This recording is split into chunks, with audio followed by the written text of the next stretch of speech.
So a lot of people have opinions on what they're going to shoot for an arrow build. I'm going to walk through my arrow build with you, but more importantly, I want to walk through all the individual components that I believe as a system gives you the ultimate arrow for accuracy, for penetration, and ultimate long-range performance. So as you can see here, these are Victory arrows. Okay, these are the VAP TKOs. So these were what you call micro diameter arrow, 4mm arrow, a .166 internal diameter. The reason I shoot these is I like to shoot tack where I'm shooting 100 yards. I like to shoot mule deer where I may be shooting 60, 70, or 80 yards. So they definitely help with wind drift because you don't have as big an outside diameter that you're working with. A common arrow diameter would be like, or ID would be a 204, something a little bit bigger if I'm just hunting whitetails. But for me, I want a micro diameter arrow to help with those long range shots. So recently I've changed my vane configuration. So these are the AAE hybrids. I've been shooting 4 Fletch for years, and I've now changed to a 5 Fletch. Very uncommon, and this I think is going to be the latest trend that you're going to see in arrows. The reason for this is with 5 vanes, I have more leading edges. So on a micro diameter arrow, you don't get as much helical that you can put on the vanes because you have a very small outside diameter. So you can't roll that vane around. So even though I'm putting a helical on, it's only a 2-degree helical, but with more leading edges, I can grab in the wind and create more rotation, which helps more stability when I'm shooting a broadhead. So we're going to show you how to fletch on the jig here in the Bitzenberger with 5 individual vanes. Now for hunting, I shoot the nocturnals. This is called the shift. You can turn them on and off very easy. So when I turn them on with a loop material here, instead of having to go in there with a knife point or a tool, I can just click this up here and then turn it off. Very simple. New mold designs fit really well to the internal diameter of the arrow. But if you want the ultimate in accuracy, you want to go with the IP nock from AAE. Everything on the accuracy of your arrow is driven off the nock end. And when we go through this build, you're going to understand how fanatical I am about getting perfect concentricity and shooting the best nock on the planet. So if you want the ultimate in accuracy, this is what you go for. If you want great visibility for a hunting standpoint, obviously shooting the nocturnals is what I go for. But here's where the magic is, okay? This point system, this whole system up front, whether it's your point or your broadhead, collar system, is by Evolution Outdoors. And what we have is a collar that goes over the carbon shaft.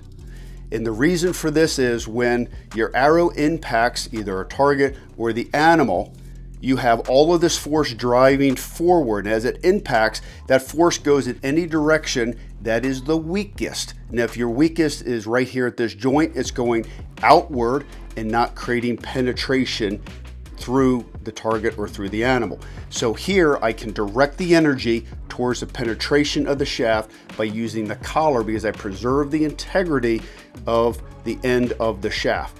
This is in conjunction with the point or the broadhead system.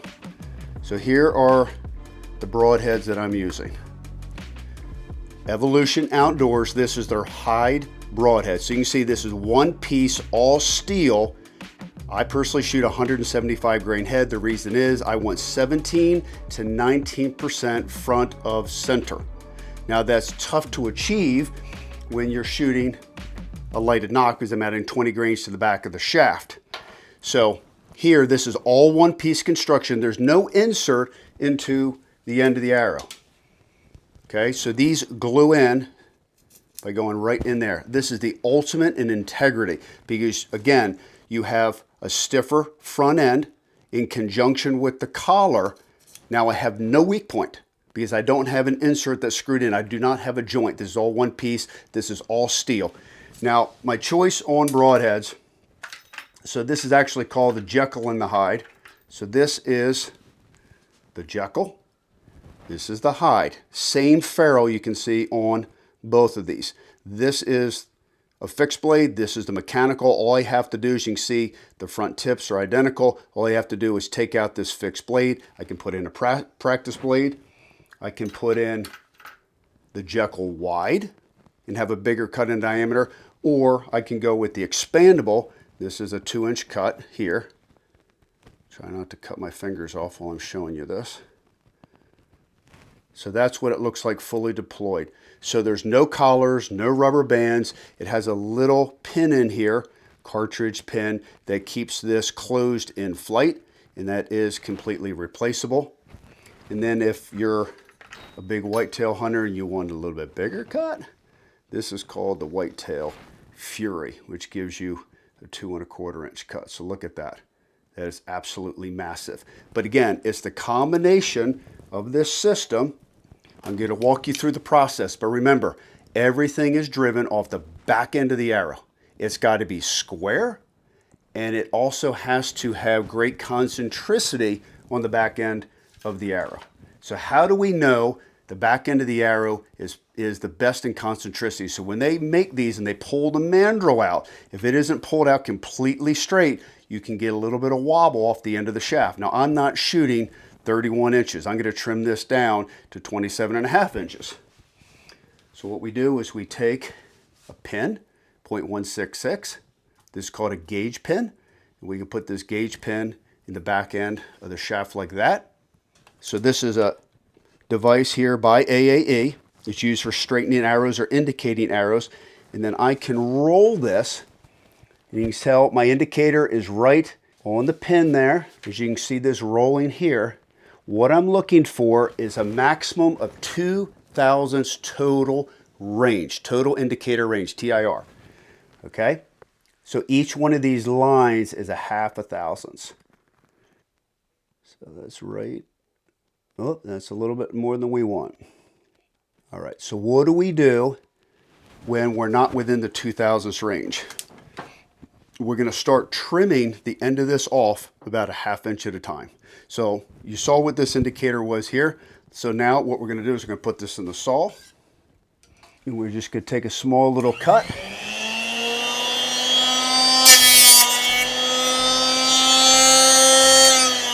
Again, you got to make sure it's square. Take our pin, drop it in there. I'm going to run this across our indicator right there.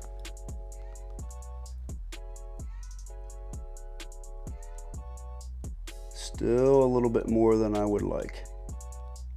So what we're going to do is we're going to take another little cut, and we're just going to work this back until I get within the tolerance that I want.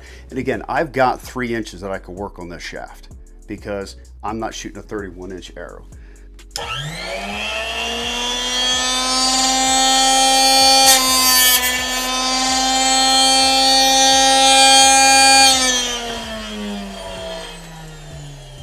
Drop your pin back in. So I know this is tedious. You may not think it matters, but your accuracy is all driven off the nock end of the arrow and the concentricity. There we go. So now I've taken it from 3 thousandths to under 2 thousandths. So this arrow now is absolutely within our tolerances, ready to build. So where do we go from here? We'll take our IP nock, we'll pop that in the end of it. Everything from accuracy is driven off this end of the arrow, and this is why you take so much time to get this perfect. So now we're going to move to the fletching portion. So this is your standard Bitzenberger jig. You know, it's iconic in the marketplace. I know there's a lot of other jigs out there. Personally, this has worked for me. I've been fletching for 45 years on the Bitzenberger.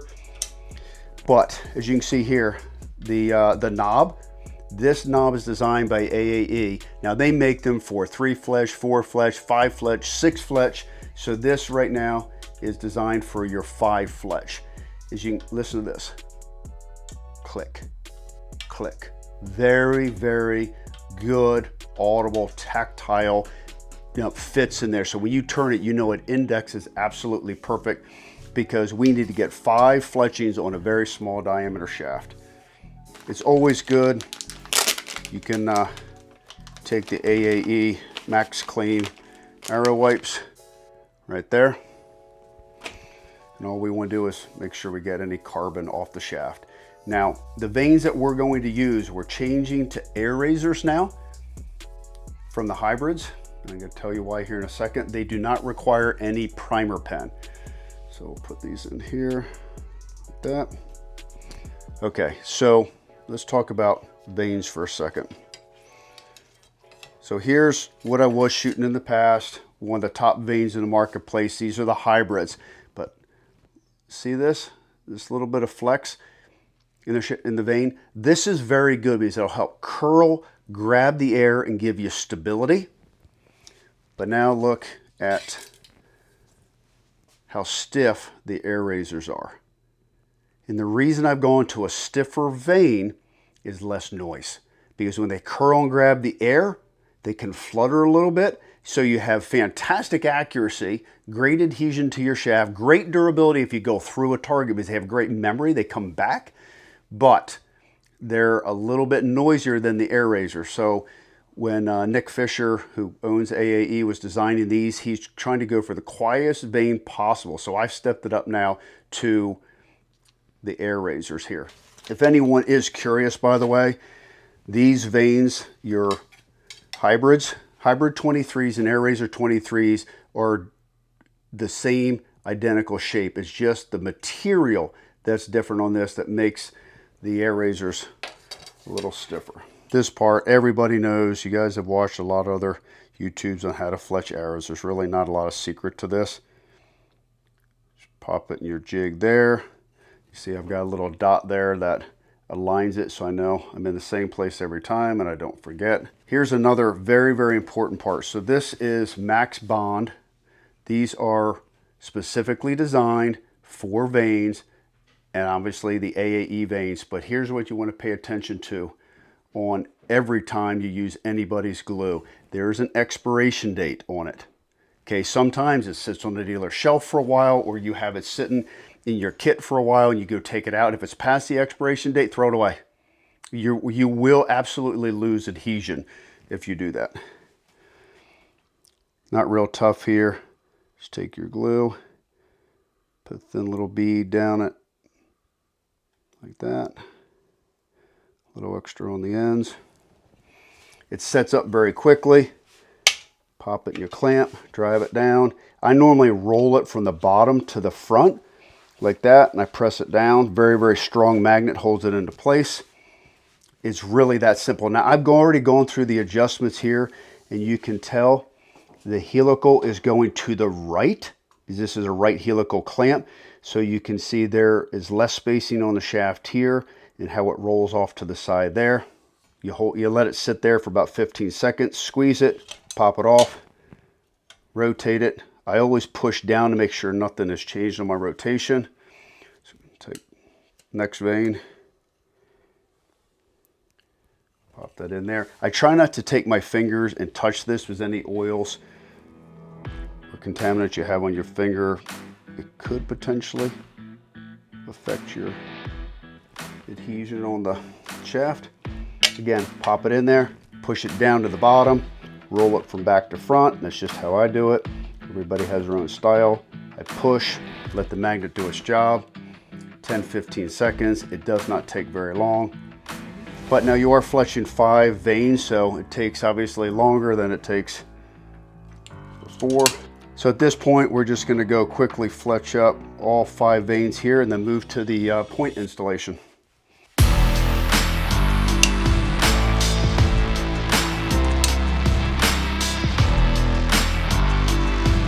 That is our 5th and final vane on this arrow. Take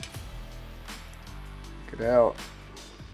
Once you take it out, I always index it one more time to go back to 0. So I rotate this back to the starting place, and I use this little set screw to tell me where I start my indexing. So you can just see here, 5 Fletch Air Razor 23s. And again, the reason I chose this is I want the ultimate in stability shooting a broadhead at long range on micro diameter arrows. So I have a stiffer vane, it's quieter. The air razors are stiffer material. I have more leading edges to grab, catch the wind, and create the rotation that I need. And at this point now, we can move to the front end of the arrow. All right, just confirm this one more time. So we're gonna cut my arrow shaft where we need it to be on our Carbon Express saw. And again, the big thing here, if you've never cut them off before, is when you push, you want to push and rotate, push and rotate. So I typically spin clockwise when I do this. It's just more comfortable for me. So in other words, you don't push across, okay? You want to actually rotate the shaft as you're pushing it, because you're pushing and it's cutting all the way around in a very square manner.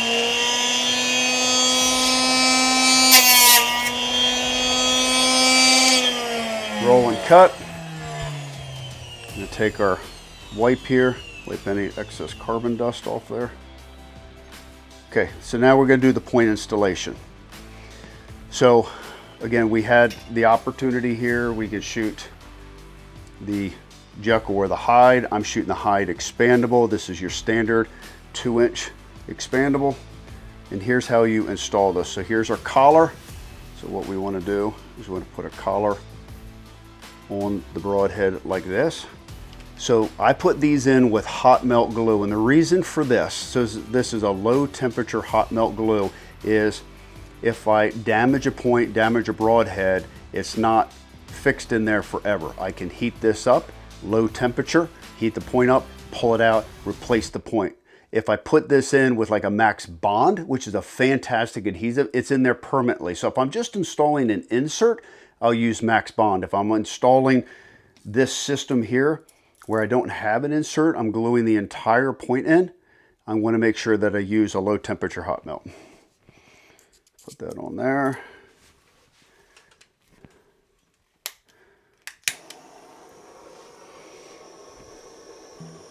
It's pretty simple. What we're doing is just heating the point up here enough to get the glue on. Want the glue to go all the way around, and you want enough on it that it's going to go up and under the collar. Heat this one last time, right like that. And all you do is push it into the end of the shaft right there.